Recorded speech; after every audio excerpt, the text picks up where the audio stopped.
Muy bien, pues bienvenidos a una nueva edición del curso de Historia General de la Ciencia 1 del grado en Filosofía de la UNED. Tenemos hoy la primera videoclase de las dos que vamos a dedicar al desarrollo de la matemática griega, aproximadamente desde Tales de Mileto a Arquímedes. No es todo el periodo que cubre la matemática griega, pero son los desarrollos más importantes. La clase tiene un máximo de 2 horas, pero espero que con hora y media sea suficiente, porque además como el año pasado solo dimos una clase, toda la matemática en una sola clase y sí que ocupó las 2 horas, espero que esta vez ocupe poco más de una hora. Si hay alguna explicación posteriormente, pues a lo mejor un poco más. Bien, la matemática en su origen tiene que ver con varias operaciones que ha realizado el ser humano, pues posiblemente desde la prehistoria, ¿no? Que son contar, medir y calcular. Contar y medir, pues todos sabéis lo que es. Calcular consiste en utilizar los datos que hemos obtenido a partir de contar y medir para obtener otros datos. Y estos son necesidades básicas de cualquier cultura y de cualquier civilización. Son muy pocas las culturas humanas que carecen de conceptos con los cuales poder, por lo menos, contar números pequeños y medir algunas distancias, pesos, tiempos, etcétera, etcétera. De hecho, tan importantes estas necesidades que la escritura seguramente no surgió para apuntar palabras en general, digamos, sino un tipo de palabras en particular, que son las cantidades, para expresar, por ejemplo, cantidades de unidades de peso de grano, de vino, de cerveza, que siempre ha sido muy importante en la civilización, etc. En las primeras civilizaciones propiamente dichas, ¿no?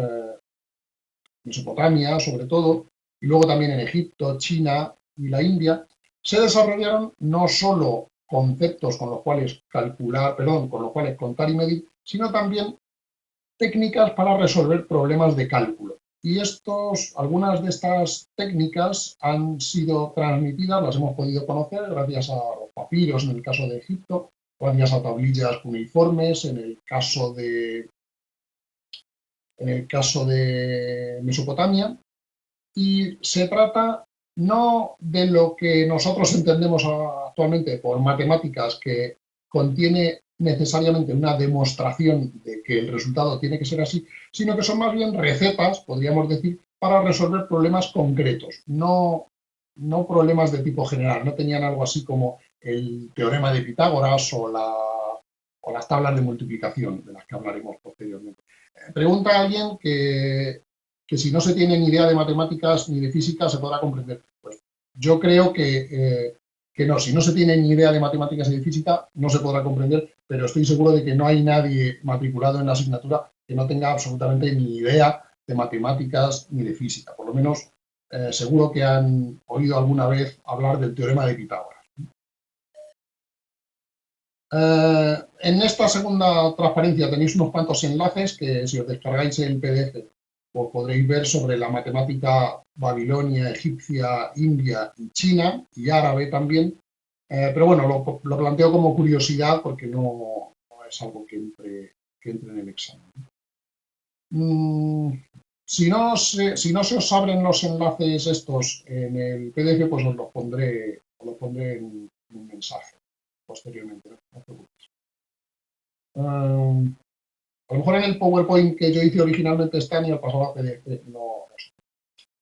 Bien, por ceñirnos directamente a la cultura griega de la antigüedad, en su caso, la matemática, digamos que los griegos no entendían que la matemática fuese una disciplina intelectual completamente distinta del resto de las cosas que ellos englobaban dentro de lo que conocían como filosofía, o también con la palabra teoría o teoreia, ¿no? Que se puede traducir como contemplación. Esta es una actividad que, digamos, los griegos inventan, la filosofía, que consiste en lo que ahora llamaríamos el saber por el saber, ¿no? en las tradiciones antiguas, en las otras civilizaciones, también había sabios, por así decir, pero toda la sabiduría tenía un cierto sentido práctico, ¿no? Los griegos son los primeros que parece que descubren la capacidad de asombrarse por cómo son las cosas simplemente por el placer de conocerlas y de comprender el universo sin que esto necesariamente repercuta en una aplicación práctica, ¿no? Aunque esto no quiere decir que todos estos saberes carecieran para los griegos de aplicaciones prácticas, como es evidente, pues en el caso de las matemáticas, por ejemplo, pues tienen muchas aplicaciones prácticas. En otros ámbitos de la filosofía, o no digamos la filosofía moral, pues también tiene aplicaciones prácticas. Pero ellos entendían que era una actividad muy noble el dedicarse simplemente a conocer y comprender el mundo por la pura contemplación, ¿no?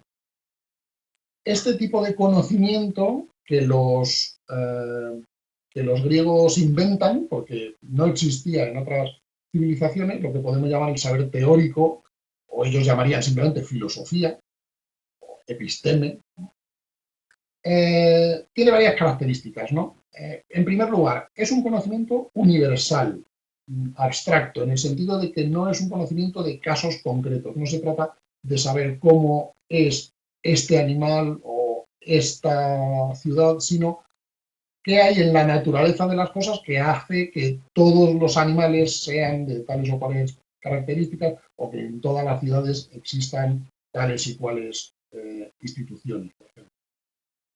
Es un saber, como decía, intelectual, en el sentido de que se valora más la comprensión teórica que la aplicación práctica, aunque, como digo, no quiere decir esto que los griegos desdeñaran la aplicación práctica del saber, simplemente que daban un valor intrínseco a la pura contemplación intelectual. Y por otro lado, muy importante, es un saber demostrativo. Quiere decir que no puede basarse en una mera opinión, sino que siempre tiene que poder justificarse como la conclusión de una argumentación racional. Digamos que todo esto que os he dicho hasta ahora no trata solo sobre la matemática, sino que se refiere a toda la filosofía que crearon los griegos. Y de hecho, los griegos que se dedicaban a la matemática se llamaban unos a otros, no se llamaban matemáticos, se llamaban filósofos, ¿no? Y entendían que estaban haciendo exactamente lo mismo que estaba haciendo Sócrates, un Epicuro, un Platón, un Aristóteles, etcétera, etcétera. Que personajes como Euclides, Arquímedes, Apolonio, etcétera, eran filósofos. Y ellos no estarían muy de acuerdo posiblemente con nuestra división de la filosofía como una actividad propia de las humanidades, por así decir, y las matemáticas como una actividad propia de la ciencia, ¿no? Para ellos, la ciencia, incluidas las matemáticas, era una forma de filosofía. Y no solo era una forma de filosofía, es que para ellos era la forma primordial y paradigmática de filosofía, porque era precisamente como lo que distingue la filosofía, la teoría, es que es un saber racional que puede ser demostrado. En las matemáticas es donde los griegos descubrieron la posibilidad misma de demostrar cosas, y tanto así lo demostraron que de hecho, pues gran parte, la práctica totalidad, y algunos errores, pero la práctica totalidad de los resultados que obtuvieron los matemáticos griegos, pues siguen aceptándose y seguimos considerándolos válidos. Al contrario que en otras ramas de la ciencia y que en otras ramas de la filosofía, que lo que intentaron averiguar los filósofos griegos, pues no ha tenido tanta suerte, mismamente como veremos en el tema posterior, en el tema de la astronomía, no digamos ya de la física. Así que esto que estamos viendo, si alguien pensase, bueno, ¿por qué estudiamos esto en la carrera de filosofía? Bueno, pues si llegase Aristóteles aquí, te diría, no digamos Platón, acordaros que en la puerta de la academia puso que no entre aquí nadie que no sepa geometría, ¿no? Pues para Platón y Aristóteles es que la matemática era la filosofía por antonomasia, ¿no? Es en la que se muestran de manera rotunda y más innegable las propiedades de lo que ellos llamaban saber teórico, ¿no? Por supuesto, los griegos fallaron en muchísimas cosas de las que se pusieron a pensar, lo que es lógico y razonable, porque fueron los primeros que intentaron que lo intentaron y desde luego no iban a acertar en toda la primera. Por eso es tan interesante el caso de la matemática, porque en este caso sí que acertaron en casi todo lo que dijeron, ¿no? Seguramente por las características particulares que tiene la ciencia matemática, ¿no? La obra más importante de la matemática griega, como seguramente sabréis, es el libro que se llama Elementos, de Euclides, que es básicamente ha sido el manual de geometría que se ha utilizado en todo Occidente desde la época de Euclides, aproximadamente principios del siglo III a.C., hasta el siglo XVIII-XIX. Pero no solo es, además, la obra más importante de la matemática griega, sino que además es la obra completa más antigua que se nos ha conservado, con excepción de este...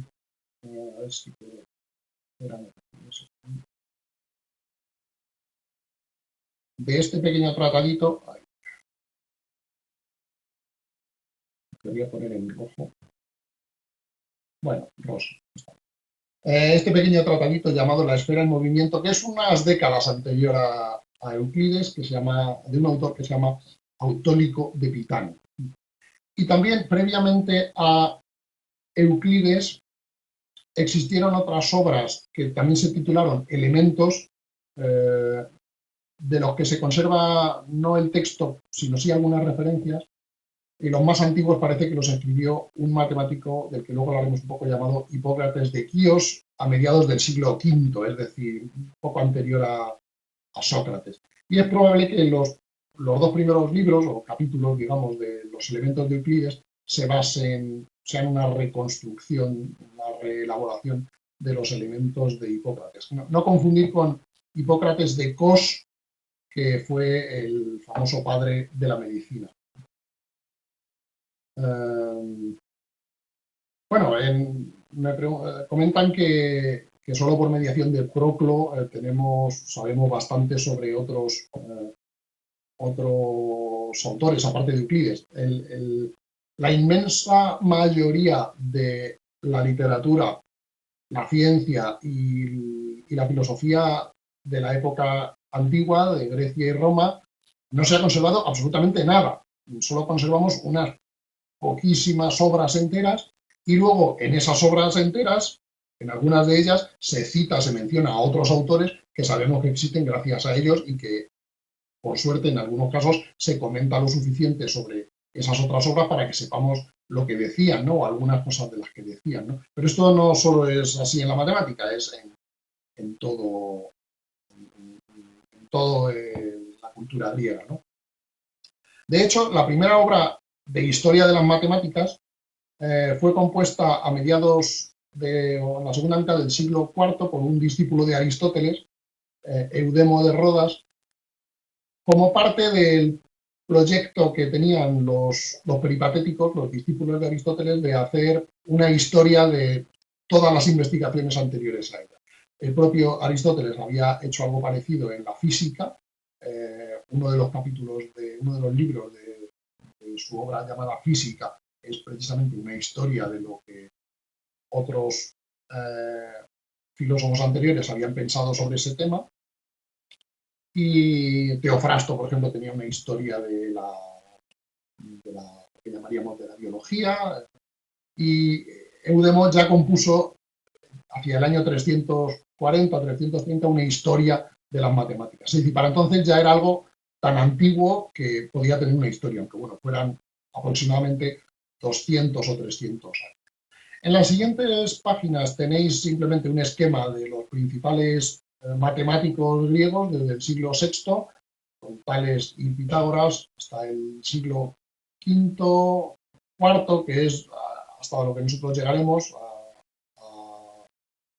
Perdón, no, esta vez vamos a quedarnos aproximadamente por aquí, no vamos a llegar a Euclides. Euclides lo veremos en la clase siguiente. Posteriormente, pues en el siglo III, digamos, es el florecimiento de la matemática griega, con dos figuras importantísimas que son Apolonio y Arquímedes, Eratóstenes, que aunque también hizo contribuciones a la matemática, es principalmente recordado por sus contribuciones a la astronomía, y que veremos en la clase correspondiente. Y de los siglos siguientes, pues casi toda la matemática que se conservan sus referencias son contribuciones a la trigonometría y a la geometría, que eran las ciencias que se utilizaban principalmente en la astronomía, que posiblemente era la ciencia que más les interesaba a los filósofos griegos, a los filósofos de la antigüedad. Hay alguna contribución a la aritmética como conservada, quiero decir, como la de Nicómaco de Gerasa y sobre todo la de Diofanto en el siglo III, año 200 y pico. Hipatia de Alejandría, algunas fuentes dicen que se dedicó al estudio de las cónicas y algo de la aritmética, pero no se sabe absolutamente nada de lo que hizo. Y bueno, estos serían algunos de los autores principales. A Claudio Ptolomeo, que hizo también contribuciones a la geometría y a la óptica, que ellos entendían también como una aplicación de la geometría, pero lo veremos sobre todo en la parte que dediquemos a la astronomía. Lo de que entra en el examen, esto no lo tenéis que saber de memoria, desde luego, la lista de los matemáticos. Aunque os suene, que quiero que tengáis una idea de qué época a qué época estamos hablando y más o menos que os suenen algunos nombres, ¿no? Desde luego, cuanto más gusto de leer el examen por la riqueza del contenido y por lo bien explicado que esté y por lo bien escrito que esté, mejor. Pero eso, digamos, ya es para notable sobresaliente. Para aprobar no es necesario que sepáis quién era Diofanto, por ejemplo, porque de Diofanto pues no vamos a ver nada. Esto es simplemente un mapa donde aparecen las principales ciudades que se citan al hablar de los matemáticos de los que hemos hablado. Comenta alguien que no le aparece el texto, pues eso ya es posiblemente esa cuestión del navegador. Esto, una cosa, sí que recomiendo que esto lo veáis en ordenador. Es posible que en una tableta o en un teléfono no salgan todos los elementos que tienen que salir. Pero bueno, vamos a la sustancia, ¿no? a las principales contribuciones. Empezamos por los dos padres de la matemática griega, los dos primeros autores de los que la tradición dice que hicieron alguna contribución al conocimiento matemático, que son Tales de Mileto y Pitágoras de Samos, como decía, en el siglo VI. Tales es aproximadamente una o dos generaciones anterior a Pitágoras. La tradición también cuenta que la matemática no es algo que ellos inventaran, sino que la trajeron de Oriente, posiblemente Tales de Egipto y Pitágoras de Mesopotamia, quizá a través del contacto con los fenicios, pero todo esto es legendario, no hay pruebas documentales de que haya sido así. Y tanto Tales como Pitágoras englobaron estos conocimientos matemáticos dentro de un deseo de comprensión teórica del mundo. En el caso de Pitágoras, a lo mejor teórico es un término que no significa lo mismo sino que en otros autores, sino que él tenía más bien una concepción mística del universo. De todas formas, el conocimiento que tenemos sobre estos dos autores es tan vago que en realidad ni siquiera estamos seguros de que los teoremas que se les atribuyen, los teoremas de Tales y el teorema de Pitágoras, que veremos a continuación, ni siquiera estamos seguros de que los descubrieran ellos, ¿no? Quizá a lo mejor fueron seguidores suyos los que los descubrieron, sobre todo en el caso de Pitágoras. De Tales, en particular, hay dos teoremas geométricos que se suelen conocer con el nombre de teoremas de Tales. Si alguien no ve, no se puede descargar esto en la pantalla, pues lo que puede hacer es achicar esta pantalla para seguir viéndome a mí y abrir otra nueva ventana donde poner el PDF que lo tiene en el área de documentos y lo puede ir viendo a la vez. En fin, el primer teorema de Tales, que es el teorema de Tales que se suele estudiar en el colegio, dice que si en el interior de un triángulo, tenemos el triángulo ABC, ¿no? ABC. Si en el interior de un triángulo trazamos una línea paralela a la base, que es la línea que va de B' a C', ¿no? esta línea verde de aquí, lo que dice el teorema es que aquí aparecen dos triángulos, ¿no? El triángulo original ABC y otro triángulo más pequeño que es AB'C'. Lo que dice el teorema de Tales es que si la línea B'C' es paralela a la línea BC, a la base del triángulo, entonces estos dos triángulos son semejantes. Que sean semejantes quiere decir que sus ángulos son iguales. Es decir, que la única diferencia es el tamaño. Si pudiéramos ampliar el pequeño, el triángulo ABC, pues, perdón, el A'B', C', si lo pudiéramos agrandar, pues ampliar con un zoom, pues se podría superponer al triángulo ABC. Otra forma de decirlo es que la longitud de este lado dividida por la longitud de este lado es igual a la longitud de este lado dividida por la longitud de este lado. La proporción que hay entre los lados ascendentes del triángulo es igual en el triángulo grande que en el triángulo pequeño. Esto, digamos, es algo que intuitivamente, digamos, a simple vista, pues parece que es así, ¿no? Pero es un resultado que permitió algunas consecuencias prácticas que desmienten un poco la idea de que el conocimiento que buscaban los griegos era conocimiento puramente teórico, ¿no? Por ejemplo, se dice, la leyenda dice, no se sabe si es verdad, que Tales utilizó este teorema para medir la altura de la Gran Pirámide de Gizeh, en Egipto, ¿no? ¿Y cómo lo hizo? Pues fijaros que aquí tenemos dos triángulos, que son el que proyecta empiezo por aquí, la base, el centro de la pirámide, la cúspide de la pirámide, y si os imagináis que aquí está el Sol emitiendo sus rayos, pues la sombra de la pirámide sería esta línea que llega hasta aquí. Este es el punto al que llega la sombra de la pirámide. Pues bien, si colocamos un bastón vertical clavado en el suelo, que es este, ahí tenemos la altura del bastón, aquí tenemos la sombra del bastón, igual que esto es la sombra de la pirámide, y el lado superior, pues es el lado que une, la línea que une la punta de arriba del bastón y el punto donde termina la sombra. Lo que tenemos es que estos dos triángulos son semejantes, porque fijaros, este triángulo lo podríamos colocar aquí, porque estas dos líneas, la línea de la sombra que forma la pirámide, o sea, la línea de los rayos del Sol, más bien, la línea que proyecta el rayo del Sol desde la punta del bastón hasta el suelo, pues es paralela, porque el Sol está en el mismo sitio, a la sombra que proyecta la pirámide. El rayo de luz que iría desde aquí hasta aquí.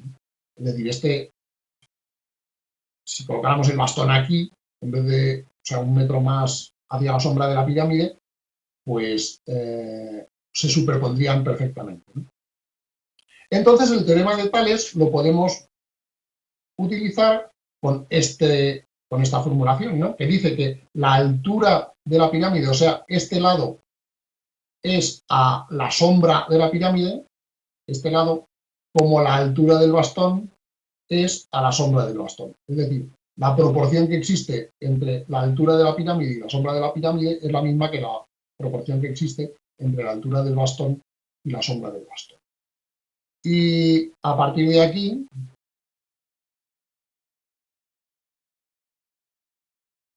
pues podemos concluir o sea, simplemente si nos llevamos esta S a la parte de arriba del quebrado, esto, el que diga que no sabe matemáticas, esto por lo menos lo sabrá, ¿no? Hacer una operación con estas dos fracciones, ¿no? Pues si esta S mayúscula nos la llevamos aquí, pues tenemos esto de aquí abajo.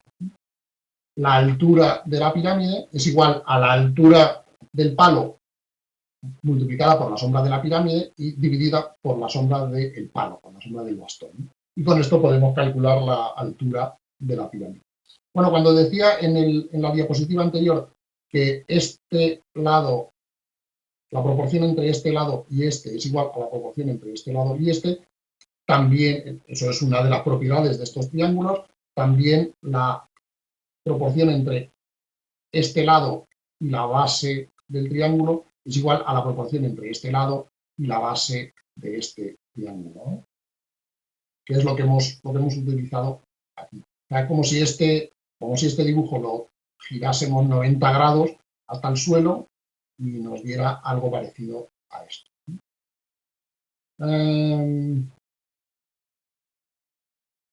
Preguntan si se conoce el motivo por el que el desarrollo de las matemáticas fue más lento en Egipto y Mesopotamia que en Grecia. Bueno, no es que fuese más lento, es que los egipcios no desarrollaron el tipo de matemáticas que sí desarrollaron los griegos. Los egipcios y los mesopotámicos desarrollaron herramientas o técnicas o recetas o trucos, por así decir, para resolver problemas concretos. Pues decían, si tenemos un terreno que tiene tal forma y le queremos dividir en tales partes, pues lo podemos hacer así. Pero esa fórmula no valía para saber cómo dividir otro terreno que tuviese una forma distinta, por ejemplo. Los griegos, en cambio, lo que descubrieron, y ahora vamos a verlo con el siguiente teorema, fue un concepto que los egipcios y los mesopotámicos no tenían, que es el concepto de demostración. La idea de un teorema, es decir, de un hecho matemático que no es un hecho sobre un caso concreto. Por ejemplo, no es sobre este triángulo en concreto. Lo podríamos haber hecho igual sobre un triángulo completamente distinto. Si hacemos una línea paralela aquí, pues las propiedades son las mismas. Si lo colocamos de otra manera y hacemos el corte por aquí, pues el resultado que obtenemos es el mismo. Es decir, primero es un resultado general, algo que los egipcios y los babilonios no comprendieron, que se podían obtener en matemáticas resultados generales, universales, y tampoco tenían la idea de demostración. Esto de la demostración pues lo vamos a ver más fácilmente con el segundo teorema de Tales, que si el primero parece una cosa un poco trivial y un poco obvia y, digamos, casi una perogrullada, el segundo ya es algo fascinante. Y yo creo que es que descubrir una cosa de estas y descubrir que se pueden hacer este tipo de argumentos y razonamientos, pues ya es que es difícil que una sociedad no se estimulase a seguir haciéndolo, ¿no? Como hicieron los. Lo que dice el segundo teorema de Tales es que si tenemos un círculo, como tenéis aquí, cuyo centro es O, y trazamos un diámetro en ese círculo, es decir, una línea como la que va de A a C, es decir, una línea que une dos puntos del círculo mediante una recta que pasa a través del centro, y luego tomamos cualquier punto de la circunferencia, cualquiera, hemos cogido el punto B, pero podría haber sido cualquiera, y hacemos un triángulo utilizando como uno de los lados el diámetro, como otro de los lados la línea recta que va desde A hasta B, y otro de los lados la línea recta que va desde C hasta B, lo que dice el segundo teorema es que este ángulo es un ángulo recto, es un ángulo que tiene exactamente 90 grados. Preguntan, ¿consideramos la lógica como matemática griega? Ahora hemos estudiado también lógica en matemáticas. Bueno, no, los griegos posiblemente la lógica la consideraban algo aplicable a las matemáticas como todo, pero distinto.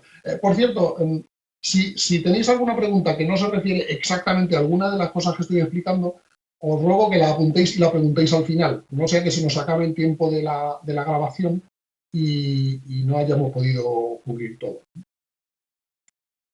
Bueno, pues como digo, el teorema lo que nos dice es que este ángulo, el ángulo que hay en B, es un ángulo recto, que mide exactamente 90 grados. No mide 90,1, 89,9, mide exactamente 90. Y esto es algo que se supone que Tales de Mileto fue capaz de demostrar. Fijaros que esto no es algo obvio, porque tan obvio como era el primer teorema.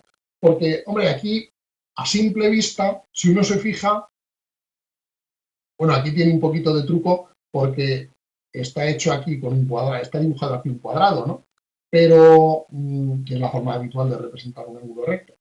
Pero a simple vista no podemos ver si eso son 90 grados o 89,9 o 89,99. Y lo que dice el teorema es que es exactamente 90 grados. Es decir, es exactamente la cuarta parte de una circunferencia que tiene 360 grados. Esto es un resultado además muy útil en la práctica porque ser capaz de dibujar ángulos rectos pues es muy útil para un montón de cosas, pues para la arquitectura, para la agrimensura, para cualquier tipo de diseños, etc.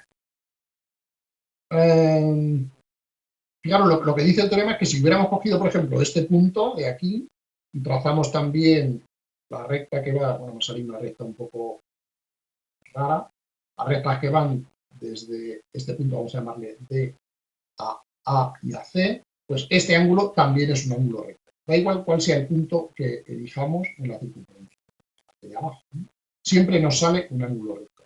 Y esto, desde luego, es algo que no es intuitivamente obvio y, por lo tanto, necesita una demostración. Y aquí es donde vamos a ver el primer ejemplo de lo que es una demostración matemática. Primero, un resultado previo que Tales conocía, que posiblemente habría descubierto él mismo, o quizá era algo que sabía casi todo el mundo que diseñaba triángulos. En la época de Tales, no se sabe quién descubrió esto, es un resultado previo es que la suma de los tres ángulos de un triángulo es 180 grados, es la mitad de una circunferencia. O sea, es el doble de un ángulo recto, que son 90. La suma de los tres ángulos es 180 grados. Entonces vamos a utilizar ese resultado que ya conocía Tales y que posiblemente también lo descubriera él, aunque la tradición no dice nada al respecto, pues vamos a utilizar ese resultado para demostrar que este ángulo, como este que tenemos aquí, es de 90 grados. Claro que en este dibujo es este ángulo, el que forma el punto D, que aquí lo vamos a dividir en dos porque vamos a trazar también la línea que va desde el punto D al centro del círculo, o sea, esta línea. Que bueno, he cogido un dibujo diferente que lo he copiado de internet y tiene las letras un poco distintas, ¿no? Antes se llamaba esto O y esto B, pero bueno, nada lo mismo. Bueno, entonces aquí lo que tenemos son tres triángulos, ¿no? Tenemos el triángulo de la izquierda con tres ángulos, a este le llamamos delta y a estos los vamos a llamar gamma y ahora explico por qué a los dos los llamamos igual. A este ángulo le llamamos alfa y a estos los llamamos beta. ¿Por qué podemos saber que estos dos ángulos son iguales? Pues porque este triángulo, vamos a cambiar un poquito el color, este triángulo es un triángulo isósceles. Y un triángulo isósceles es un triángulo que tiene dos lados iguales. Y a ver si cojo este otro triángulo también es isósceles. ¿Por qué tiene dos lados iguales? Pues porque este lado y este lado, los dos son radios de la circunferencia. Es decir, el radio es una línea recta que une el centro de la circunferencia con un punto de la circunferencia. Pues tanto el lado AB, o sea, el lado que va de A a B, como el lado que va de B a D, son radios de la circunferencia. Por lo tanto, tiene dos lados iguales. Así que el triángulo es isósceles. Un triángulo isósceles, ya digo, es un triángulo que tiene dos lados iguales. Este lado y este lado. Y si esos dos lados son iguales, pues entonces estos dos ángulos también son iguales porque el triángulo es simétrico. Si lo giramos así, 180 grados, como si fuese una hoja de papel y la pusiéramos al revés, pues el triángulo sigue siendo el mismo y por lo tanto estos dos lados son iguales. Entonces ya sabemos que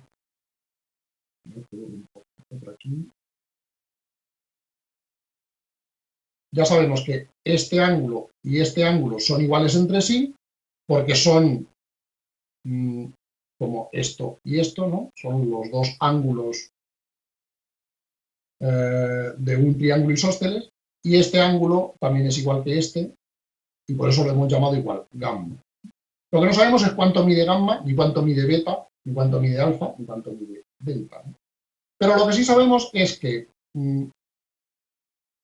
este ángulo más este, fijaros, 2 beta más alfa, o sea, los ángulos de este triángulo miden 180, que es también lo que mide este más este más este, o sea, 2 gamma más delta. Los ángulos del triángulo de la izquierda suman 180 grados y los ángulos del triángulo de la derecha suman también 180 grados.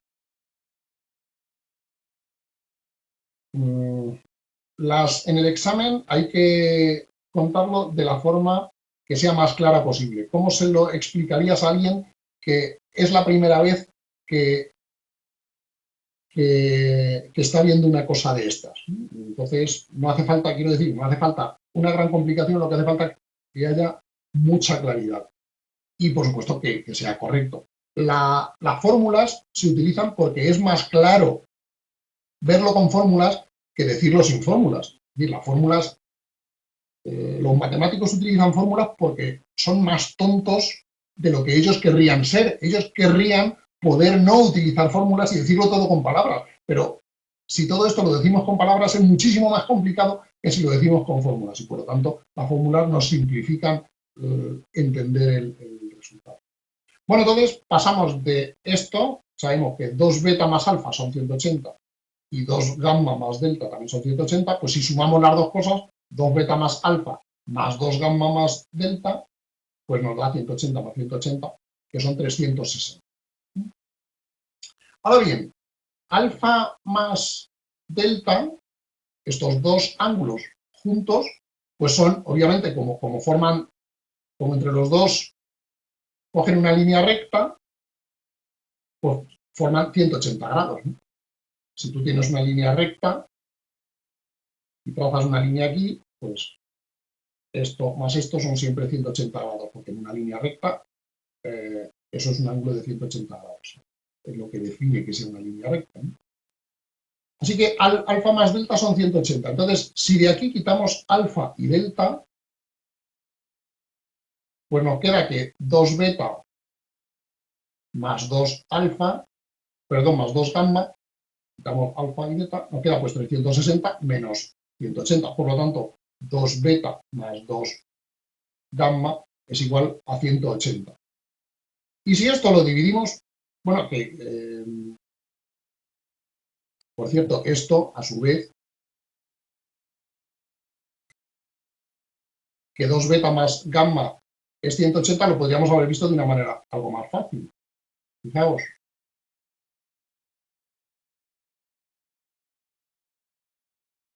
Como sabemos que todo triángulo, la suma de sus ángulos es igual a 180 grados, pues el triángulo formado por A, C y D, este triángulo, tiene tres ángulos que son este y este. O sea, gamma más beta más gamma más beta. O sea, gamma más beta más gamma más beta, que es igual a 180. O sea, estos dos resultados son el mismo. Simplemente hemos ordenado aquí las gammas y las betas de una manera y aquí de otra. Gamma más beta, 2 gamma más 2 beta igual a 180 grados. Y lo que no está puesto aquí, que se me ha olvidado, es que sencillamente, si ahora tomamos esta ecuación y la dividimos por 2, pues ¿qué nos queda? Pues 2 entre beta, beta, 2 entre gamma, gamma, beta más gamma, igual a, pues esto dividido por 2, o sea, 90 grados. Y ya tenemos la demostración. Lo que queríamos saber era esto, que este ángulo, que aquí hemos representado por gamma más beta, es igual a 90 grados. Es decir, tenemos la argumentación racional que a partir de resultados que ya hemos aceptado como que la suma de los ángulos de un triángulo son 180 grados, pues a partir de esto llegamos a la demostración de que gamma más beta son 90 grados. Fijaros una cosa, bueno, casi todo el mundo ha oído hablar de los teoremas de Tales en todo el mundo, no solo en España, y en algunos países se centra más en el primero, la expresión se refiere más al primero, en otros países se refiere más al segundo. Pero los que nos dedicamos a la filosofía generalmente no asociamos el nombre de Tales tanto a esto de que, al teorema de Tales, que el ángulo que forma un punto de una circunferencia unido a los extremos de un diámetro es un ángulo recto. Pues normalmente no asociamos esto, lo que nos dedicamos a la filosofía, al nombre de Tales, y en cambio sí que lo asociamos a esto de que el agua es el principio de todas las cosas.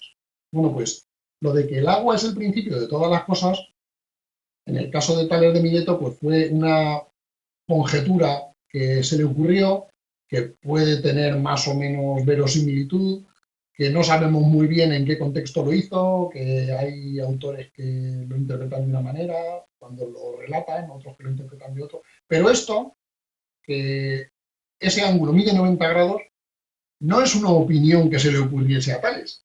Eso es lo que los griegos perseguían al inventarse la filosofía, que es la verdad. Esto es una verdad absolutamente demostrable y universal.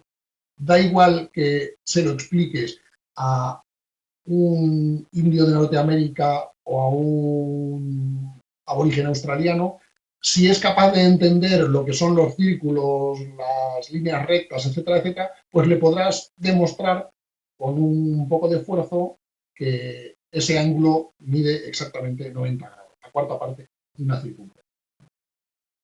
Así que posiblemente Tales, si se volviese si resucitara o se reencarnara y volviera a aparecer en nuestra época, pues no se sentiría muy satisfecho a lo mejor con su conjetura de que todo está hecho de agua, pero en cambio esto sí que estaría dispuesto a aceptar todos los elogios que quisiéramos darle por esta demostración.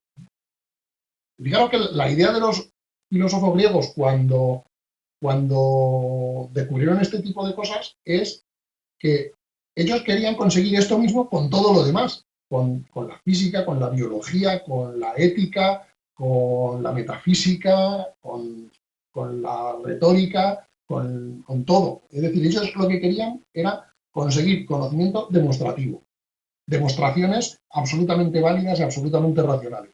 Solo lo consiguieron en el caso de las matemáticas y posiblemente Aristóteles en algunos casos y algunos otros autores en el de la lógica, ¿no? Pero en todo lo demás se tuvieron que conformar con hacer meras conjeturas, donde obtuvieron lo que realmente estaban buscando, que era el conocimiento racional de la verdad, fue en las matemáticas.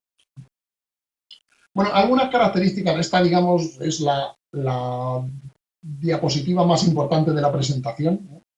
Y es tan importante que no es necesario que me entretenga mucho porque la tenéis aquí o la vais a estudiar muchas veces seguramente, ¿no?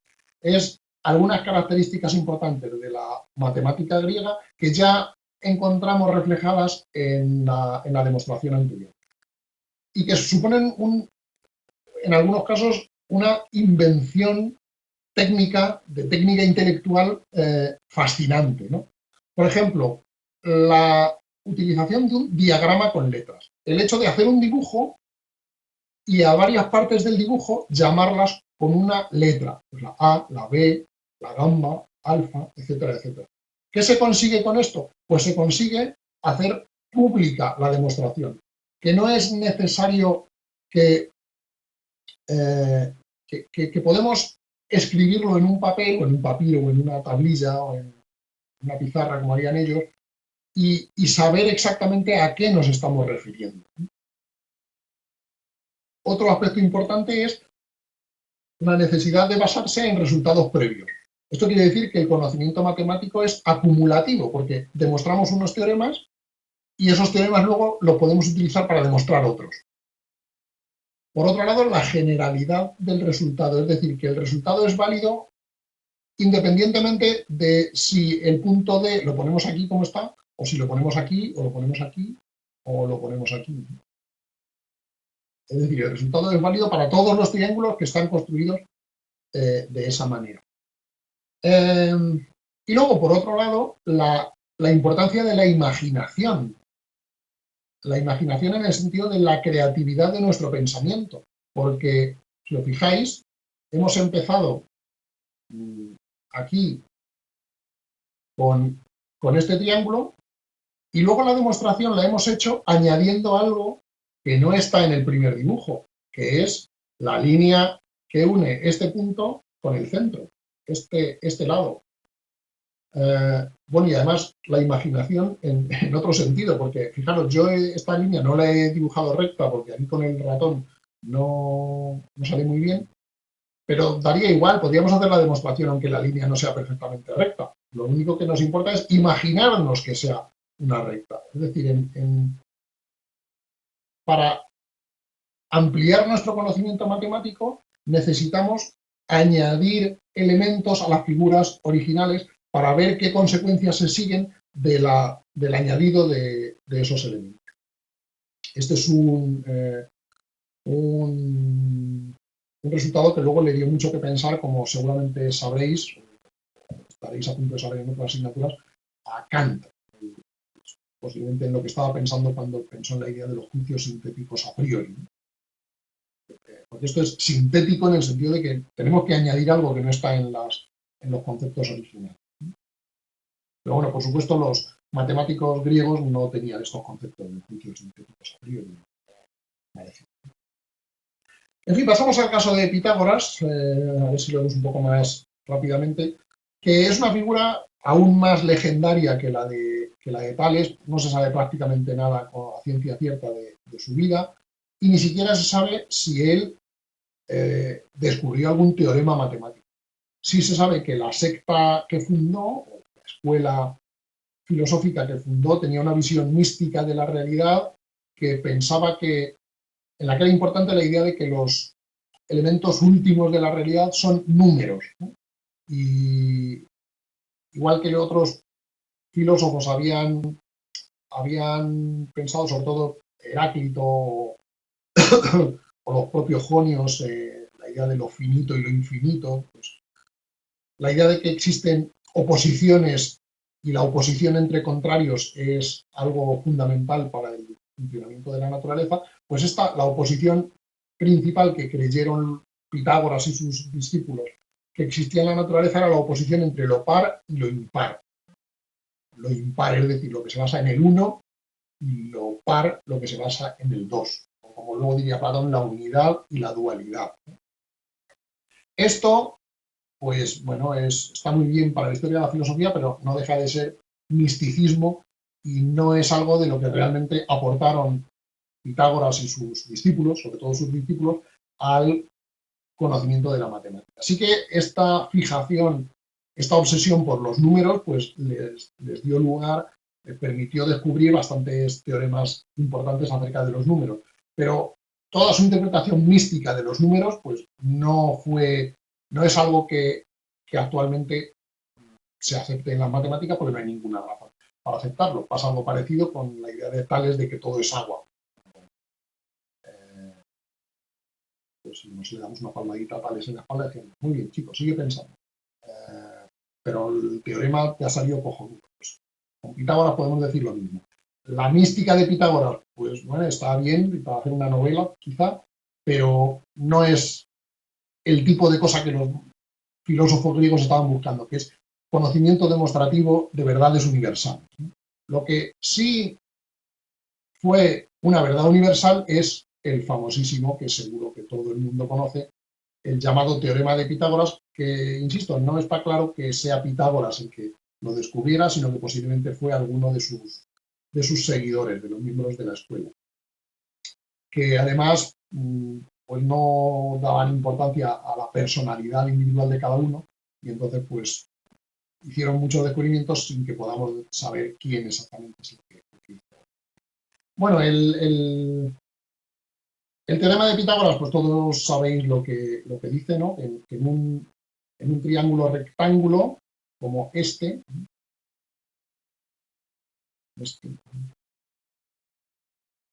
lado mide A, este lado mide B y este lado mide C. Pues el teorema de Pitágoras lo que dice es que los dos lados que están contiguos al ángulo recto, se trata siempre de hablar de un triángulo rectángulo, que son el lado A y el lado B. El cuadrado del lado A, estos se llaman catetos, como sabéis, más el cuadrado del lado B es igual al cuadrado del otro lado, del lado opuesto al ángulo recto, que es el lado C, que es C al cuadrado. La suma del cuadrado de los catetos es igual al cuadrado de la hipotenusa. Este resultado, desde luego, es muchísimo menos intuitivo que el teorema segundo de Tales, ¿no? El teorema segundo de Tales, así a ojo, pues por lo menos se ve que el ángulo, si no es recto, es aproximadamente recto, pero que A al cuadrado más B al cuadrado sea igual a C al cuadrado, eso es todo menos intuitivo, ¿no? Entonces, que fueran capaces de descubrir que esto es así, es algo absolutamente asombroso. Por desgracia, lo que no tenemos es la demostración que el propio Pitágoras o sus seguidores ofrecieron de este teorema. Se han conservado varias demostraciones, pero no sabemos si alguna de ellas es la original. Esta os la he puesto aquí porque es la de las que yo conozco la más sencilla de visualizar, ¿no? Bueno, un hecho importante es que una cuestión histórica importante es que los babilonios ya conocían algunas ternas de números, o sea, series de 3 números, en concreto, por ejemplo, la terna 3, 4 y 5, que se conocen como ternas pitagóricas porque el cuadrado del primero más el cuadrado del segundo es igual al cuadrado del tercero. 3 por 3, 9, 4 por 4, 16, 9 más 16 igual a 25, que es el cuadrado de 5. Y entonces los babilonios sabían que si construían un triángulo cuyos lados midieran 3, 4 y 5, el ángulo que estaba entre el lado que medía 3 y el lado que medía 4, este sería el que mide 5, pues este ángulo sería un ángulo recto. Entonces eso les venía muy bien para hacer construcciones. Pero sabían que era aproximadamente recto. Primero, no sabían que era una propiedad necesaria, que era exactamente recto, porque no tenían una demostración, porque no se les ocurría que estas cosas se podían demostrar. Y tampoco sabían que era un ejemplo de una ley o un teorema mucho más general que se refiere a cualquier triángulo rectángulo y no solo al que midan sus lados 3, 4 y 5. Es decir, el teorema de Pitágoras es un teorema universal, válido para todos los triángulos rectángulos, no solo para los que midan sus lados, esas unidades, ¿no? Bueno, vamos a ver la demostración, que es muy, muy, muy sencilla y muy intuitiva. Y claro, aquí lo que hemos hecho ha sido coger un cuadrado, que es este cuadrado, ¿no?, y dividir sus lados, coger un punto aquí, de tal forma que aquí hay una parte más corta y aquí una más larga, que mide A, y otra que mide B. Aquí lo volvemos a cortar por la misma distancia, para garantizar que esto mide lo mismo, con lo que hacemos es coger un compás, pinchamos la aguja del compás aquí, ponemos el lápiz aquí y le damos una circunferencia así para que pase por ahí. Entonces sabemos que este lado mide lo mismo que este. Y como esto es un cuadrado, pues esto medía lo mismo que esto. Bueno, pues tenemos este cuadrado dividido de esta manera. Y a continuación trazamos esta recta y esta recta, perpendiculares a los lados por donde hemos encontrado estos puntos. Y aquí nos quedan dos rectángulos, ¿no? Y aquí dos cuadrados. Este cuadrado, naturalmente, su superficie es B por B, y este cuadrado, su superficie es A por A. El lado al cuadrado. ¿Y cuánto mide este rectángulo? Pues mide A por B. Este lado por este lado, que es el área del rectángulo. A ver, lo de las áreas sombreadas no tiene nada que entender, simplemente es que cuando hemos trazado esta línea, como este lado mide lo mismo que esto es un cuadrado. Y como este lado mide lo mismo que esto es un cuadrado. En cambio, el área sombreada no son cuadrados, son rectángulos, porque un lado es más largo que el otro. Son rectángulos. Y los dos rectángulos son iguales, porque los dos miden B, el lado largo, que es este, y A, el lado corto. ¿Vale?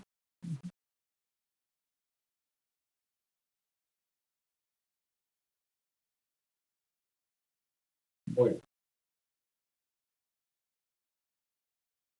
Pues decía,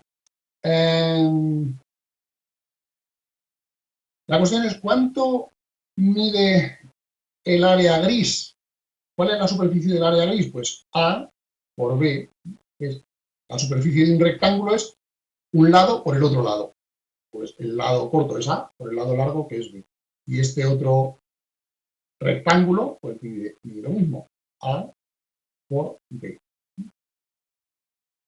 Entonces, fijaros, si ahora cada uno de estos rectángulos lo dividimos por la mitad haciendo una línea diagonal que va desde uno de sus vértices al otro, al vértice opuesto, lo que tenemos son dos triángulos, ¿no? Y dos triángulos rectángulos, porque como es un rectángulo, pues ahí hay un ángulo recto y ahí también. Así que tenemos dos rectángulos. ¿Cuánto mide cada uno de estos rectángulos? Pues la mitad del área del rectángulo. ¿Perdón? O sea, cada uno de estos triángulos, mide la mitad que el rectángulo del que está sacado. Y aquí, en este, pues hacemos lo mismo, ¿no? Trazamos la diagonal que va de un vértice al otro y nos salen estos dos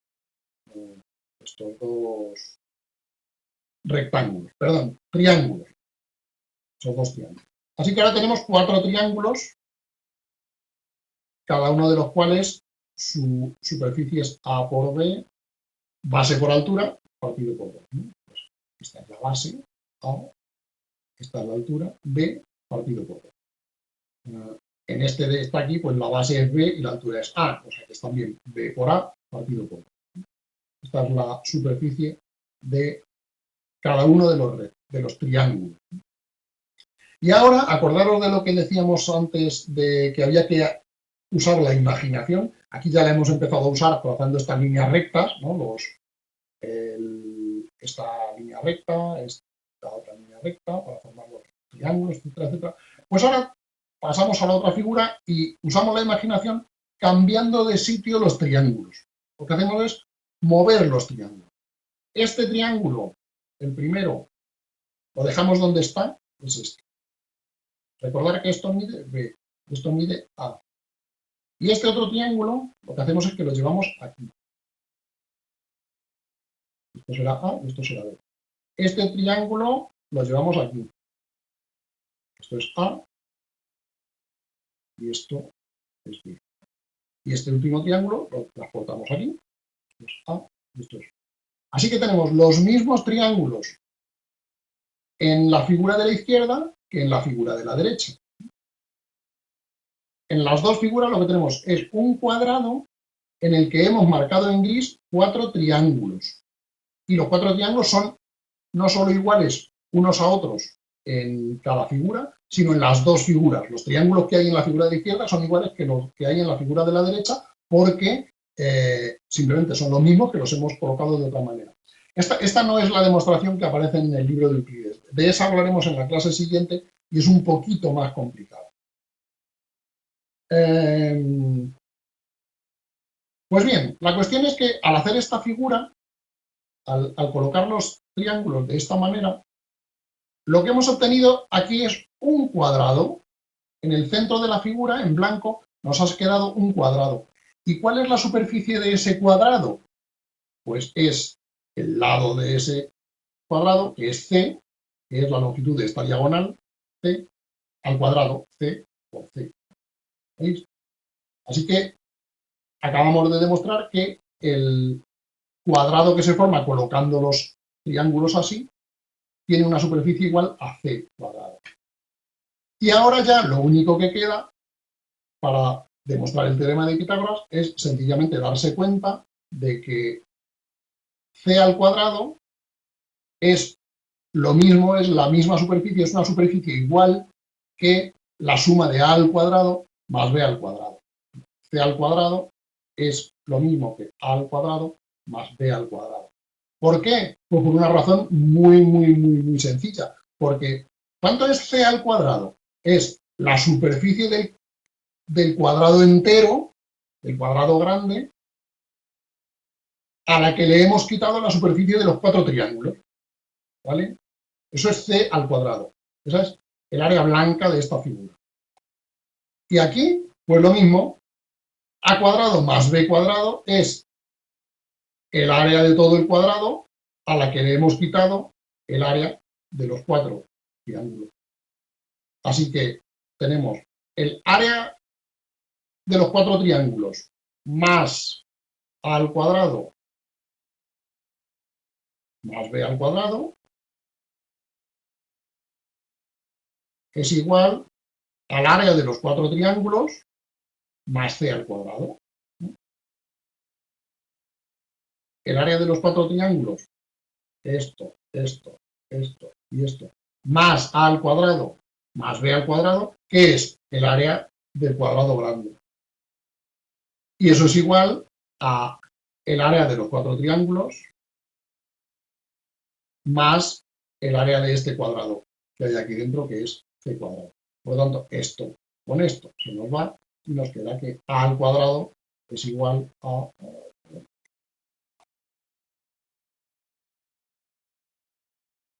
A al cuadrado es igual a al cuadrado más B cuadrado es igual a C al cuadrado. El cuadrado de la suma del cuadrado de los catetos es igual al cuadrado de la hipotenusa. Ya digo, esto es un resultado mucho más profundo matemáticamente en el sentido de que su verdad no es obvia en absoluto. No se puede ver a simple vista que C al cuadrado sea igual que A al cuadrado más B al cuadrado. Necesitamos aquí, de manera inevitable, una demostración de que eso sea así, y la demostración, pues existe, no solo existe una, sino que existen muchas. En fin, vamos a ir un poquito más rápido a partir de ahora. Aunque, bueno, lo que viene ahora posiblemente es lo más importante junto con la...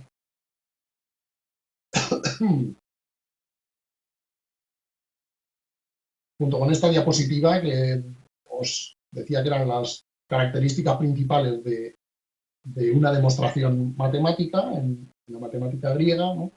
Pues digamos que desde el punto de vista histórico, el resultado más importante que encontraron los pitagóricos, la escuela pitagórica, fue precisamente algo que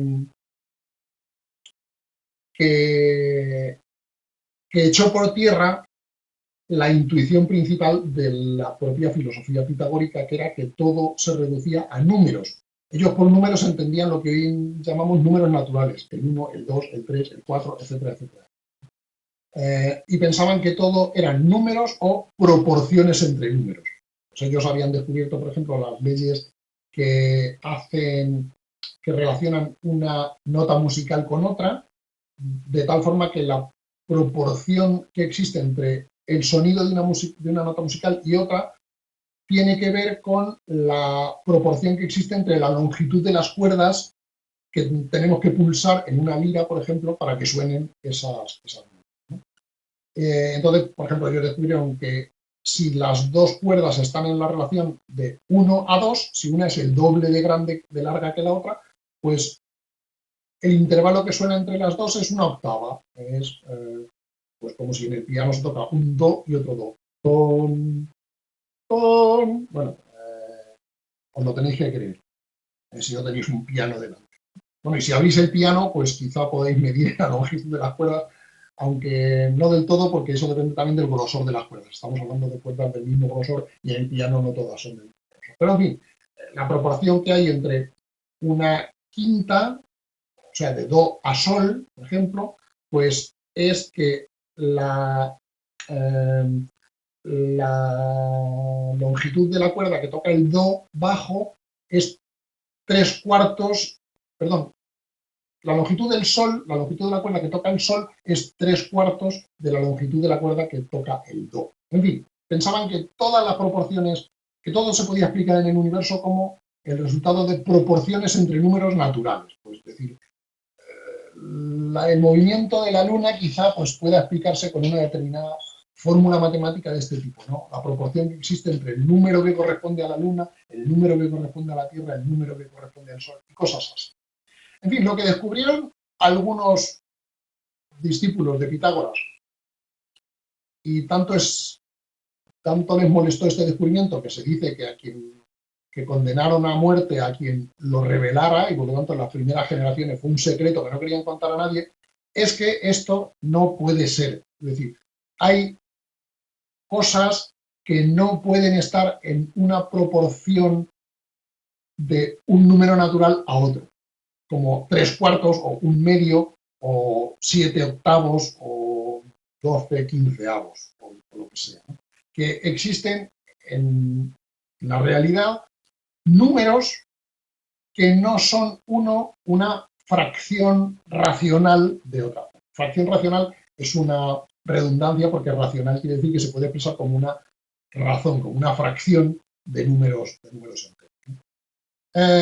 Y este es el famosísimo teorema que luego se conoció como de la inconmensurabilidad de la diagonal. Dice que no hay ninguna, ahora lo explico, no hay ninguna unidad A para la que existan dos números naturales, n, m, tales que si el lado de un cuadrado, pensad en un cuadrado, ¿no? Vamos por 4 lados igual.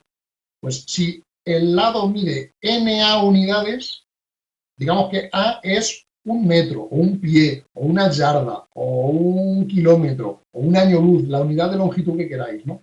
Pues no existen números n naturales y m, el 7, el 25, el 3.000 millones, el número que sea, números enteros. No existen dos números n y m tales que si el lado mide n a unidades, pues, por ejemplo, 1.000.000 de metros, si n es 1.000.000, la diagonal medirá m a unidades. Es decir, si el lado mide un número entero de metros, la diagonal, no el lado, sino la diagonal del cuadrado, no puede medir un número entero de metros. Y esto es válido no solo para los metros, sino para cualquier unidad de longitud que tengamos. Es decir, si el lado mide n, la diagonal no puede medir, n es un número natural, un número entero, la diagonal no puede medir un múltiplo de ese número. Un número exacto de veces la unidad en la que hemos dividido el lado. Esto es otra forma de decir que la diagonal no es conmensurable con el lado, es decir, no se puede medir con la misma unidad. Eso es lo que quiere decir que sea conmensurable, que se pudiera medir con la misma unidad. Es decir, que es inconmensurable, quiere decir que no hay una unidad de medida común que se pueda comensurar para las dos cosas, para las dos líneas, para la línea que es el lado y la línea que es la diagonal. Teníamos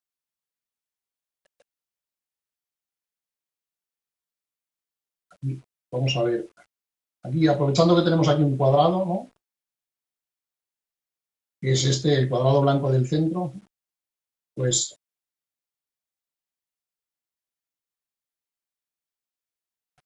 si trazamos aquí esta diagonal, lo que dice el teorema es que el teorema de la inconmensurabilidad de la diagonal es que si este lado mide un número entero de unidades, esta diagonal no medirá ningún número entero de esa unidad. Y eso es así para todas las unidades posibles, sean metros, centímetros, milímetros, millonésimas de milímetro, etc. Y vamos a ver la demostración de esto, aunque y con esto casi vamos a terminar, porque es un poquito complicado.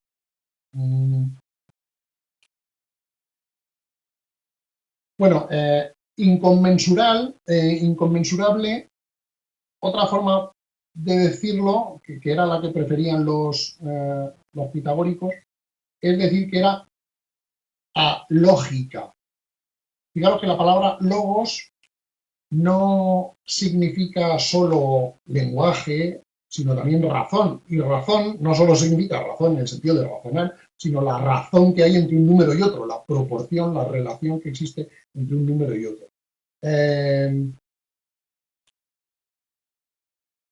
Los números fraccionarios, que se pueden expresar como una fracción, son los números racionales. No quiere decir que los que no son racionales sean tontos o algo parecido.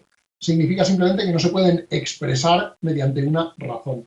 Y como la palabra para decir razón o proporción para los griegos era logos, pues decir que era inexpresable mediante una razón era lo mismo que decir que era inexpresable, es decir, que no se podía decir. Y a esto lo llamaron números irracionales. Son números que son inexpresables, que no se pueden formular en el lenguaje. No podemos decir qué número es exactamente. Y el caso es que por el teorema de Pitágoras sabemos que entonces la raíz de 2 es un número irracional. Raíz de 2, ¿por qué? Porque, de nuevo, si nos vamos aquí, si suponemos que esto mide 1, que el lado del cuadrado mide 1,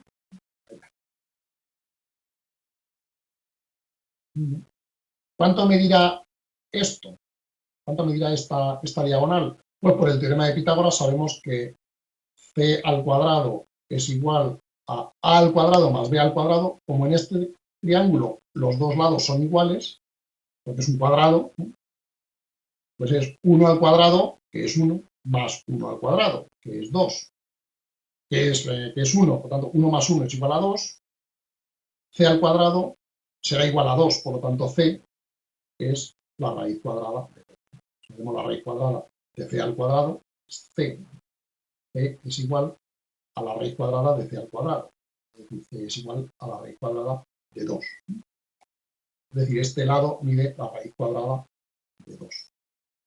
Lo que quiere decir el teorema que os acabo de mencionar es que la raíz cuadrada de 2 no puede expresarse como una fracción. No hay dos números naturales, n y m, para que la raíz cuadrada de 2 sea igual a n partido por m. Y la demostración no nos consta tampoco la demostración original. Sabemos que era una demostración por reducción al absurdo y se conserva una que, bueno, que a lo mejor es la original, pero que no está muy seguro que sea la original, ¿no? Pero es bastante sencilla, ¿no? Y de paso nos sirve para entender cómo funciona una demostración por reducción al absurdo. Fijaos que las demostraciones que hemos visto antes lo que hacían era partir de resultados previos, que ya sabíamos, e ir deduciendo consecuencias a partir de ahí. y llegábamos a la consecuencia que estábamos buscando, o a una que no estuviéramos buscando, pero bueno, en este caso ya sabíamos a cuál queríamos llegar, pero será más fácil. En una demostración por reducción al absurdo consiste en suponer lo contrario de lo que queremos demostrar. Y a partir de ahí ir razonando hasta que llegamos a una contradicción. Si suponemos una cosa y llegamos a una contradicción, significa que la cosa que hemos supuesto es falsa. Y por lo tanto podemos afirmar que como esa cosa es falsa, su negación será verdadera. Así que en este caso lo que hacemos es empezar por la suposición, es una suposición de lo contrario de lo que queremos demostrar. Queremos demostrar que no hay ningunos números naturales n y m tales que la raíz cuadrada de 2 sea igual a n partido por m. Pues vamos a suponer que sí existen, ¿no? Que son esos números, n y m, no sabemos cuáles son, pero vamos a suponer que sí existen, ¿no? Y ahora de esos números eliminamos todos los factores comunes. Quiere decir, esto no os asustéis, quiere decir, por ejemplo, que si los números son 8 y 6, pues 8 y 6 tienen un factor común, que es el 2, porque 8 es igual a 2 por 4 y 6 es igual a 2 por 3. Entonces, 8 partido por 6 es igual a 2 por 4 partido por 2 por 3. Entonces, quitamos el 2 de arriba y el 2 de abajo, nos queda 4 partido por 3. Es decir, es lo mismo decir 8 partido por 6, 8 sextos, que decir 4 partido por 3, 4 tercios. Entonces, todos los factores comunes que podamos quitar, los quitamos. Nos quedamos con dos números que no tengan factores comunes. Es decir, vamos eliminando en el numerador y en el denominador los factores comunes hasta que nos queda una fracción sin factores comunes, ¿no? Y estos vamos a suponer que son los números n y m. Puesto que no tienen factores comunes, una cosa obvia a partir de ahí es que n y m no pueden ser los dos pares. Puede que uno sea par, pero el otro no, porque si los dos fueran pares, tendrían dos como factor común. Un factor común de los dos sería 2. Por ejemplo, si fueran 28 y 12, pues 28 es igual a 2 por 14, porque es par. 12 es igual a 2 por 6. Entonces es 2 por 14 partido por 2 por 6, pues quitamos el 2 de arriba y el 2 de abajo y nos queda 14 partido por 6, en vez de 28 partido por 12. Así que no pueden ser pares si no tienen ningún factor común, porque el 2 sería un factor común. Así que al menos uno de los dos números, n y m, será impar. Esto ya es un resultado que tenemos. Hay que eliminar los factores comunes porque sí, es decir, porque hemos dicho, eliminemos todos los factores comunes. Es como la recta que nos imaginábamos en el teorema de Tales, porque nos apetece imaginarnos eso. Pues vamos a imaginarnos que hemos eliminado todos los factores comunes. Es una parte del juego que hace la imaginación en las demostraciones matemáticas. Imagínate que has quitado todos los factores comunes. Pues entonces, si has quitado todos los factores comunes, entonces puedes concluir que al menos uno de los dos números no es par, es impar. Porque si los dos fueran pares, habría algún factor común y ya hemos dicho que no hay factores comunes. ¿Vale? Ahora bien, entonces, fijaros, la suposición original es que la raíz cuadrada de 2 es igual a n por m, ¿no? Es decir, n partido por m, quiero decir. Ahora bien, si tenemos n partido por m igual a raíz cuadrada de 2, lo que vamos a hacer ahora es elevar al cuadrado las dos partes de la ecuación. Y tenemos m al cuadrado, o sea, esto elevado al cuadrado, es igual a esto elevado al cuadrado. ¿Y cuánto es la raíz cuadrada de 2 elevada al cuadrado? Pues 2, porque esa es la definición de raíz cuadrada. La raíz cuadrada es la raíz cuadrada de un número, es otro número que elevado al cuadrado nos da el número original. O sea, la raíz cuadrada de 2 es ese número que al elevarlo al cuadrado nos da 2. Así que si n partido por m es igual a la raíz cuadrada de 2, entonces n partido por m elevado al cuadrado es igual a 2. Y n partido por m elevado al cuadrado es igual a n al cuadrado partido por m al cuadrado. 4 tercios al cuadrado es 4 al cuadrado partido por 3 al cuadrado. O sea, 4 por 16 partido por 9. Ahora bien, si de aquí el m al cuadrado nos lo llevamos al otro lado de la ecuación, que tenemos que n cuadrado es igual a 2m al cuadrado. Simplemente nos hemos llevado el m cuadrado aquí que está dividiendo, aquí que está multiplicando. Y de aquí sacamos la consecuencia de que n es un número par. ¿Por qué? Pues porque solo los números pares, cuando los elevamos al cuadrado, nos dan un número par. O sea, tenemos el 2 es par, elevado al cuadrado es 4, que también es par. 6 es par, elevado al cuadrado es 36, que también es par. 10 es par, elevado al cuadrado es 100, que también es par. Porque todo número par es 2 por algo, pues al elevarlo al cuadrado nos da 2 por 2, por algo, o sea, 2 por otras cosas. Luego, el cuadrado de un número par siempre es par. Y al revés, si tenemos un número cuadrado que es par, o sea, si es un número que es el cuadrado de algún número y es par, pues al hacer la raíz cuadrada también nos da un número par. 100, su raíz cuadrada es 10. 36, su raíz cuadrada es 6. 144, su raíz cuadrada es 12. Los números cuadrados enteros que son pares son el cuadrado de algún número par. Así que n tiene que ser un número par, porque n al cuadrado es un número par. ¿Por qué n al cuadrado es un número par? Porque n al cuadrado es igual a 2 por algo, que es en lo que consiste ser un número par, ser 2 multiplicado por algo, ser el doble de algo. De algo que es un número entero, claro. 3 es el doble de algo, pero es el doble de 1,5, que no es un número entero. Así que, de todo este razonamiento, que sale de la hipótesis de que la raíz cuadrada de 2 es igual a un par de números naturales, n partido por m, llegamos a la conclusión de que n es par, ¿no? Y puesto que n es par, quiere decir que hay un número, vamos a llamarlo p, que es igual, tal que n es igual a 2 multiplicado por p, porque en eso consiste que sea par, porque es el doble de otro número entero. Y veremos a esto.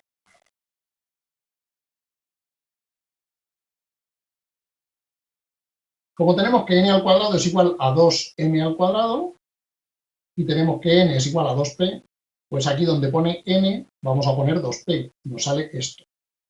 2p al cuadrado es igual a 2m al cuadrado. Esto elevado al cuadrado es igual a esto elevado al cuadrado. Pero 2p elevado al cuadrado, que es esto, es 4p cuadrado. 2 por 2 por p, 4 por p cuadrado. Es igual a 2m. Y si ahora este 2 lo pasamos aquí dividiendo, nos sale que m cuadrado es igual a 4 partido por 2 por p cuadrado.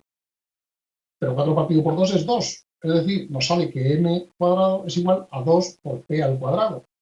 Y p hemos dicho que era un número entero, porque es el número que su doble es n. Pero si m cuadrado es igual a un número par, entonces m cuadrado también es un número par. Lo que es imposible, porque habíamos sacado la consecuencia de que no puede ser que n y m sean números pares los dos. Y sacamos la consecuencia a partir de la hipótesis de que n y m son dos números enteros a los que hemos quitado todos los factores comunes y que la proporción entre uno y otro es igual a la raíz de 2. Si eso fuese verdad, si esto fuese verdad, llegaríamos a una contradicción, que es la contradicción de que n y m, uno de los dos no es par, por un lado, y n y m son pares los dos. Y esto es imposible. Si es verdad que n y m son pares los dos, no puede ser verdad que de n y m uno de los dos por lo menos tiene que ser impar. Así que la hipótesis que hemos utilizado para sacar estas consecuencias, que es la hipótesis de que existen dos números naturales tales que la proporción, la razón entre ellos es igual a la raíz de 2, esa hipótesis, tiene que ser falsa.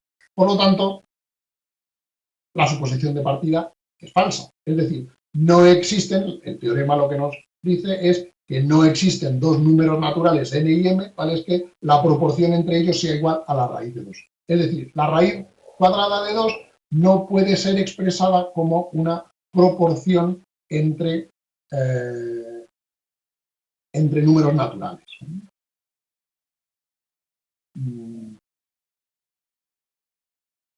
Bueno, esto de la proporción áurea no lo podemos saltar, es bonito, pero no es que sea muy importante dentro del desarrollo de la matemática.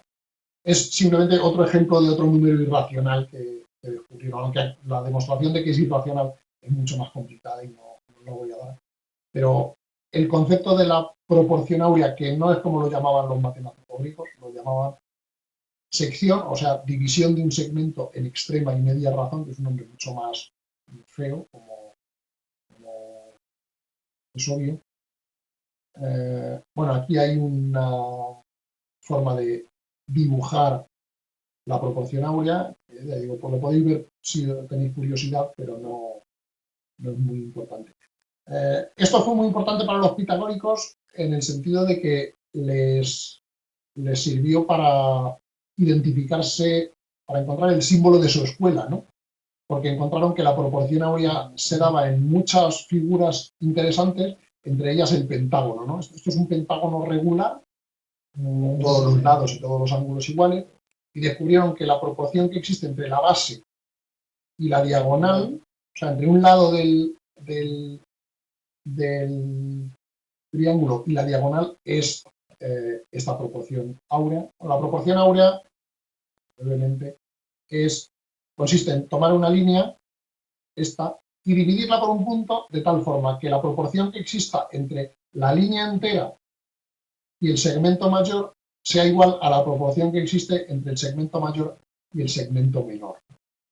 Si este lado lo inclinamos aquí y lo repetimos aquí, pues nos tendría que salir un triángulo igual que este.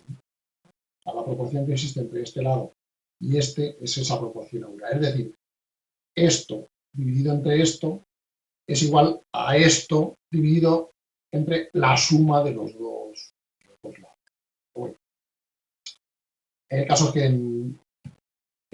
encontraron que en el pentágono se daba esta proporción y utilizaron el pentágono como el símbolo de la escuela, ¿no? Pues fue una de las primeras, o quizá la primera escuela filosófica identificada con lo que llamaríamos ahora un logo, ¿no? Un logo más o menos publicitario, ¿no? Porque, digamos, la gente no entendería, los que no pertenecían a la escuela, el significado de esto, el significado matemático de esto, que sería esta proporción áurea, y en cambio ellos sí, y así pues se sentían más unidos, ¿no? Más distintos de nosotros. Y ya para terminar,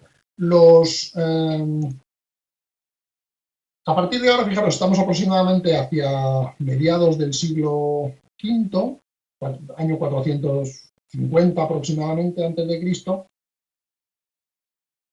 Los matemáticos, sobre todo en la escuela pitagórica, empezaron a intentar resolver montones de problemas geométricos y los fueron resolviendo. Gran parte de ellos luego se recogen en los elementos de Euclides, pero se encontraron con tres problemas que aparentemente eran sencillos y que no consiguieron resolver, o por lo menos no consiguieron resolver si las únicas herramientas que se permitían al hacer la demostración eran la regla y el compás.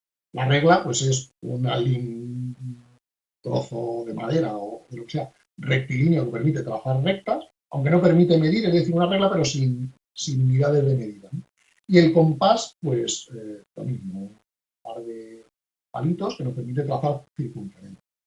Y de hecho, prácticamente todos los elementos de Euclides pues, están elaborados a base de ir proponiendo resultados que se pueden demostrar si las únicas herramientas que tenemos son un trozo de una superficie en la que escribir o dibujar, una regla y un compás.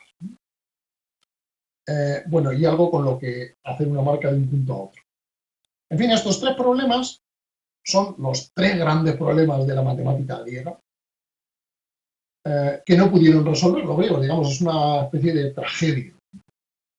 Uno es la cuadratura del círculo. Los tres problemas tienen una formulación muy sencilla. La cuadratura del círculo consiste en que si nos dan un círculo, con regla y compás tenemos que construir un cuadrado cuya área sea la misma que el círculo original.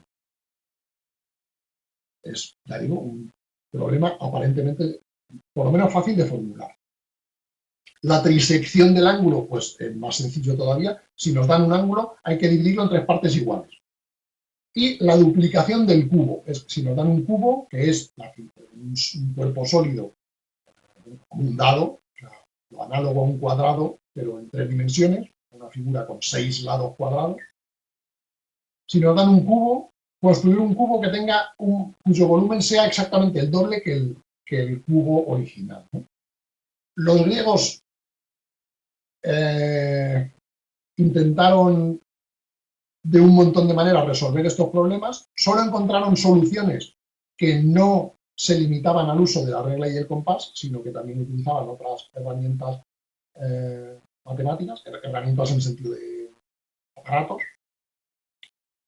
Y solo en el siglo XIX se consiguió demostrar, esto no lo veremos, por supuesto, porque ya no está en la época de la que vamos a estudiar, pero en el siglo XIX se consiguió demostrar que los 3 problemas son irresolubles, es decir, que no habrían podido resolverlos los matemáticos griegos, aunque hubiesen querido, porque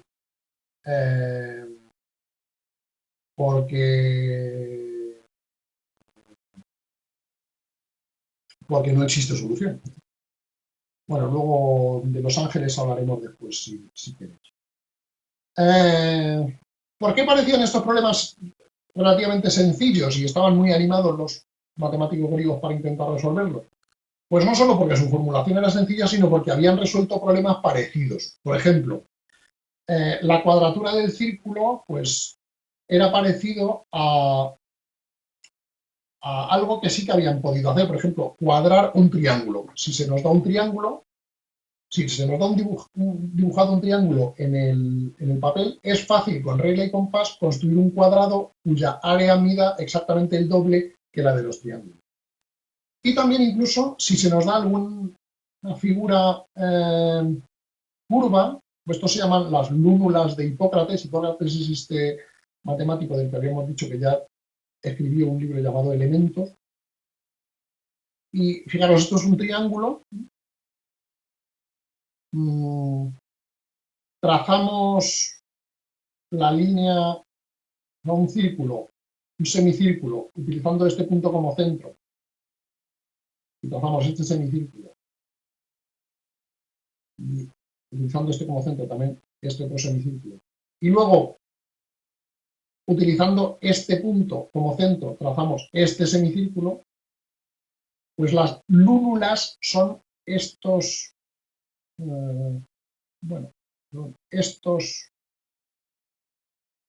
estas superficies curvas y punteadas que aparecen aquí, ¿no? Pues Hipócrates consiguió cuadrar estas lúnulas, es decir, consiguió un teorema que le permitía construir un cuadrado cuya área era igual a la de una de estas lunas pequeñitas, ¿no? Entonces pensaron que la cuadratura del círculo sería algo parecido. La duplicación del cubo era parecido a un problema que también pudieron resolver, que era la duplicación del cuadrado. Es que si se nos da un cuadrado, por ejemplo este, hallar otro cuadrado cuya superficie es exactamente el doble que el cuadrado original. Y es este cuadrado. El cuadrado cuyo lado es la diagonal del círculo original. ¿Por qué? Porque recordaros, si este lado mide 1 del cuadrado original, la diagonal mide raíz de 2, por el teorema que habíamos visto antes, ¿no? Entonces, ¿cuánto mediría este cuadrado? Pues raíz de 2, que es lo que mide un lado, al cuadrado, o sea, 2. El cuadrado grande mide 2. O sea, el doble que este cuadrado. Bueno, el caso es que, ya digo, intentaron resolver este problema, el problema de la cuadratura del círculo, la duplicación del cuadrado, la bisección del ángulo, es decir, dividir un ángulo en 2 partes iguales, también lo habían encontrado fácilmente, pero no encontraron la solución a los 3 problemas aparentemente parecidos que hemos dicho. Bueno, esto, aquí termina la explicación. Lo que viene a continuación son algunos desarrollos importantes que los matemáticos de los siglos V y IV, y en algún caso siglo III, algunos desarrollos importantes que los matemáticos descubrieron intentando resolver estos tres problemas. Es decir, fueron problemas que, aunque no los consiguieron resolver, fueron muy fructíferos porque permitieron encontrar un montón de teoremas matemáticos que seguramente no se les habrían ocurrido, no habrían llegado a ellos si no hubieran estado intentando responder estos problemas irresolubles. Posiblemente lo que más utilidad matemática y en la física y en las ciencias ha tenido de todo esto son las cónicas, de las que hablaremos seguramente en la clase posterior. Las cónicas son las figuras, las curvas que salen cuando tomamos un cono. Un cono consiste en un triángulo al que hacemos girar, así, damos revoluciones, pues como el cucurucho de un helado, ¿no? Eso es un cono. Pues si el cono lo cortamos con un plano, dependiendo de con qué ángulo lo cortemos, pues nos sale una curva u otra. Si lo cortamos en horizontal, nos sale un círculo. Si lo cortamos un poco inclinado, nos sale una elipse. Si lo cortamos paralelamente al lado, o sea, si esto es el lado del cono y que hacemos un corte paralelo al lado del cono, nos sale una parábola. Y si hacemos el corte vertical o un poco más inclinado que el lado, pues nos sale una hipérbola. Pues bien, estas figuras son las que se llaman cónicas. Y las descubrieron intentando resolver el problema, en particular el problema de la duplicación del cubo. Tenéis a continuación en la presentación varios de estas técnicas matemáticas que intentaron responder. Hay unos enlaces en lo azul, que ya digo, si no funcionan os pasaré el PowerPoint original, donde sí que se ven, donde tenéis unas explicaciones un poco más sofisticadas, pero esto está puesto simplemente a título de ejemplo, no será algo que vaya a entrar en el examen. En fin, y con esto terminamos la grabación. ¿Hay alguna pregunta sobre la explicación antes de detenerla, la grabación? Para que quede grabada. Pues a una, a las dos.